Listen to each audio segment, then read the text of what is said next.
going on, guys? Welcome to the vlog. Welcome to the week. This is my first day back for the week.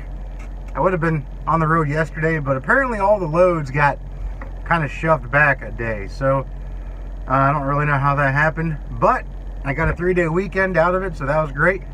I hope you guys all had a great weekend. And those of you who were fortunate enough to go home and see your family like I was, I hope you had made the best of it. I know I did.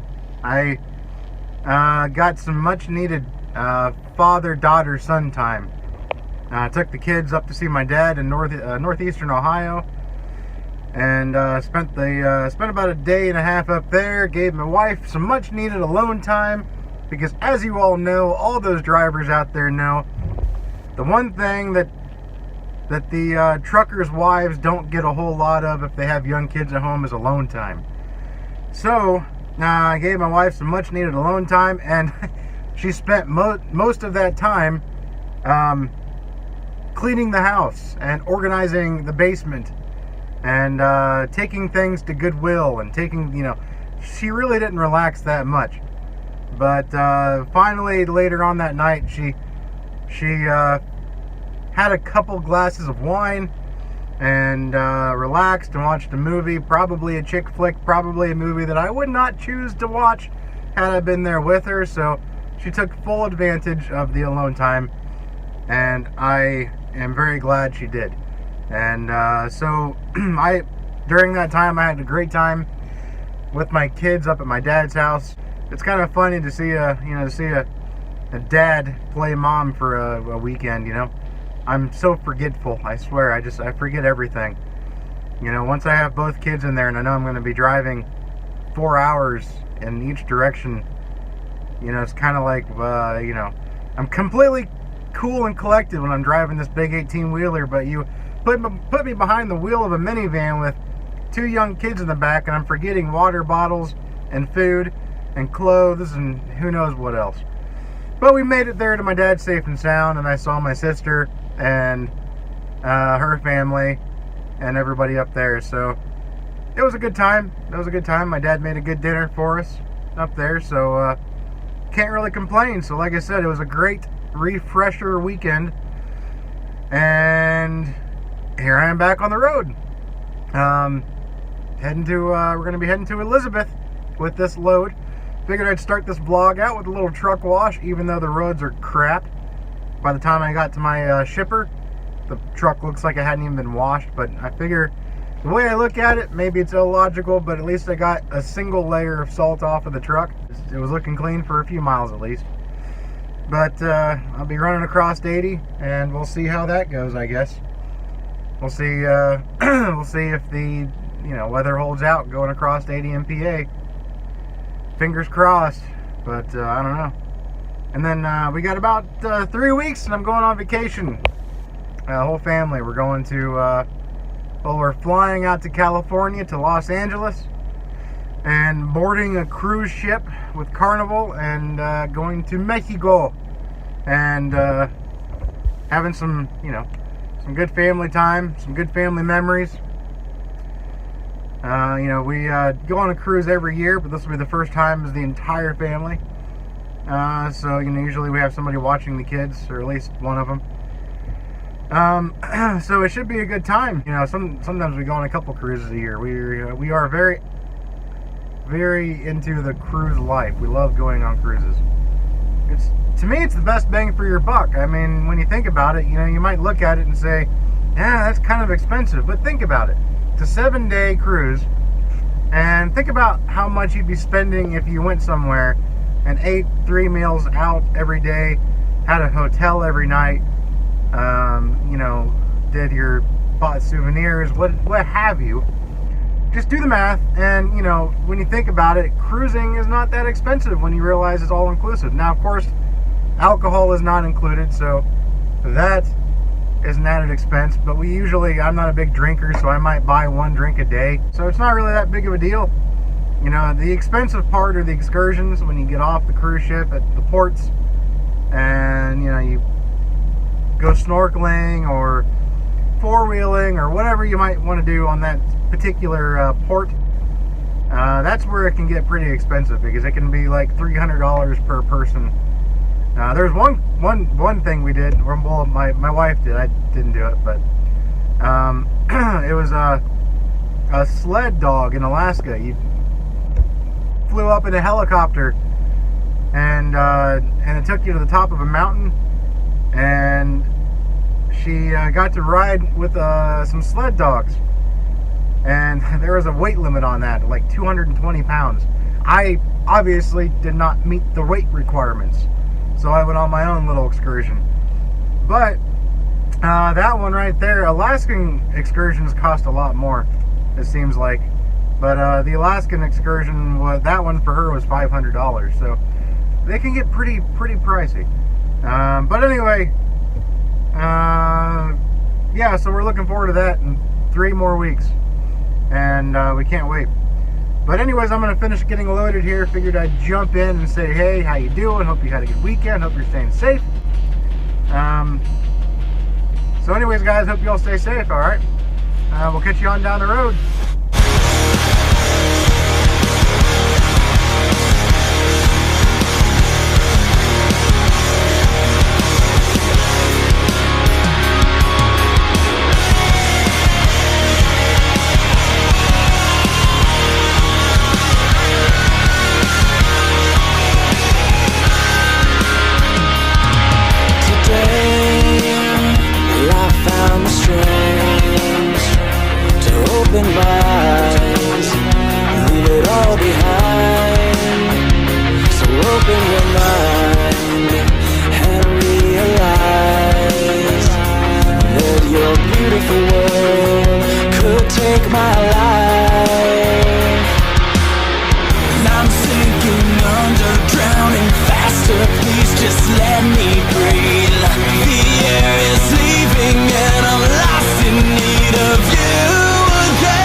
Separate, but it seems the time has come that you run my life with no hope to fight, and no time to hide. And I'm sinking under, drowning faster. Please just let me breathe. The air is leaving, and I'm lost in need of you again. You break me down.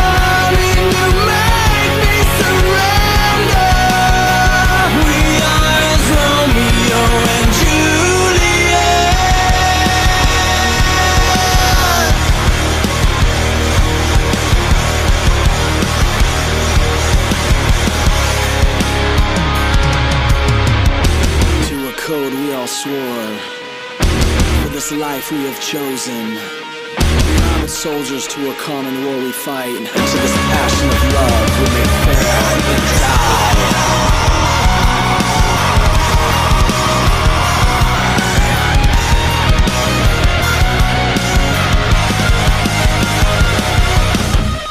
I'm slipping further, we're falling faster. You're growing stronger. Less I grow weaker. I had kind of a proud moment this weekend. I was talking about, took my kids up to see my dad, and got away a little bit for the weekend. On the way home, we were fueling up the van. A police officer pulls into the gas station, and my daughter, who is 3.5 years old, got legitimately worried. I had her door open on the van, and she goes, she told me a police officer just pulled in. I said, okay. And she goes, well, I'm scared of the police. And I asked her why. I said, why are you scared of the police? She goes, because they put people in jail. I don't want to go to jail, Daddy.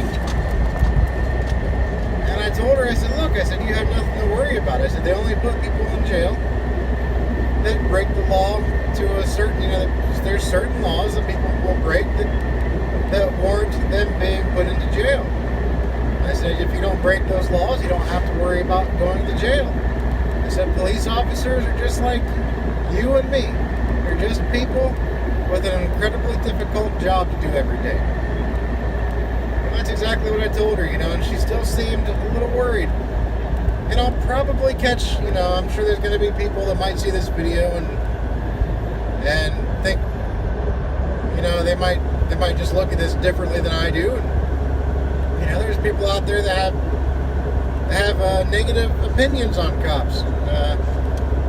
Sure, there are some bad cops out there, but the vast majority of police officers are good people that are just out there doing a job, a very difficult job, that's a very thankless job. But anyways, with that little disclaimer out of the way, I asked my daughter, I said, I said, would you like to meet that police officer so that you can see for yourself just how much of a person that they really are. Just how not different they are from you and I, or from you and me. And she said, she agreed. So I pulled her out of her car seat and carried her over to the officer and kind of flagged him down. And he stopped and got out of his car. And he was such a nice guy. He was even nicer than I expected him to be about it.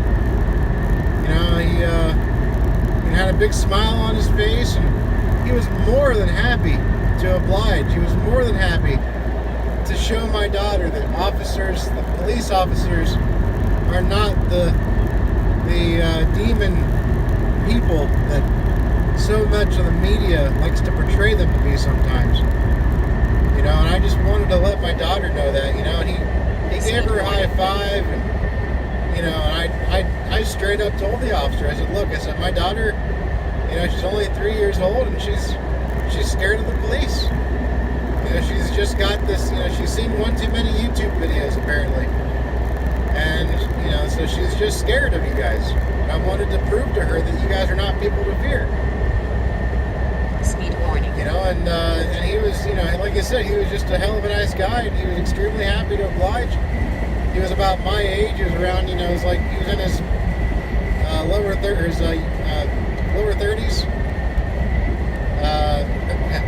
early 30s.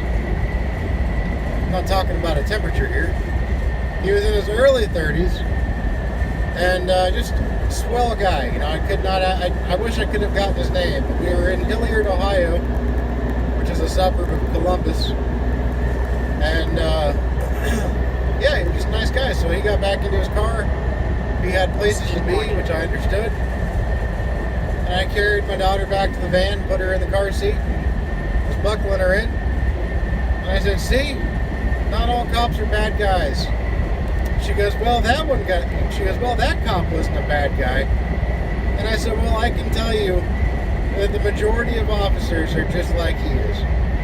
They're all good people. Well, again, every profession has bad apples. They just do. There's bad truck drivers, but the majority of us are good people. There are bad cops, but the majority of them are good people. And I just wanted to preface, or not, I wanted to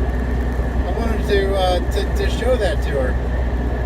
And I feel like that was a pretty important lesson for her to learn. Because I don't want my daughter to grow up being afraid of the police. It's a fear that should not be there, Like I said, there's just too much negativity on YouTube, where people are videotaping actions that cops do. But the problem is, you might see a cop perform a questionable act, but you don't know what happened before the video started to roll. You don't know what caused the officer to do something so drastic. and I'm not justifying any of the videos, but you just kind of gotta wonder sometimes, and you have to take those kinds of videos with a grain of salt. Speed warning. Because most of the people that are recording things like that are people that already have a negative bias against the police to begin with. So, yeah, I mean, that's just one of those things. So, like, again, I think it's something that every parent should do. You know, if their child displays a level of fear or distrust in police, teach them while they're young that police are not bad people. Teach them to respect the police. Don't get me wrong. You know, and as they get a little older, you know, teach them the proper way to be pulled over. You know, like when you're pulled over, the proper procedure, so that they don't give the officer any reason to worry or anything like that. You know, hands at Speed warning. 10 and 2, and no sudden movements, things like that. You know, until the officer tells you to reach for something, you know, like your registration or driver's license. But that's just my take on it, and I'm really glad that I had that opportunity to teach her. You know, and I almost kind of hope later on. I never want to get pulled over, but if I ever do get pulled over in the future, I kind of hope that, you know, that my daughter's with me, and if my son's old enough, you know, that he's with me, so that he can see the proper procedure firsthand, what you do when you're pulled over. Because you can explain it all you want, but it's, you know, it's one of those things. It's almost better to see firsthand. As unfortunate as it would be for me, I don't want to pay a fine, but if I screw up, I screw up. But you know, just one of those things. Anyways, I'm gonna go get off here and finish my drive to Elizabeth. See you guys up there.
So I made it here to Elizabeth.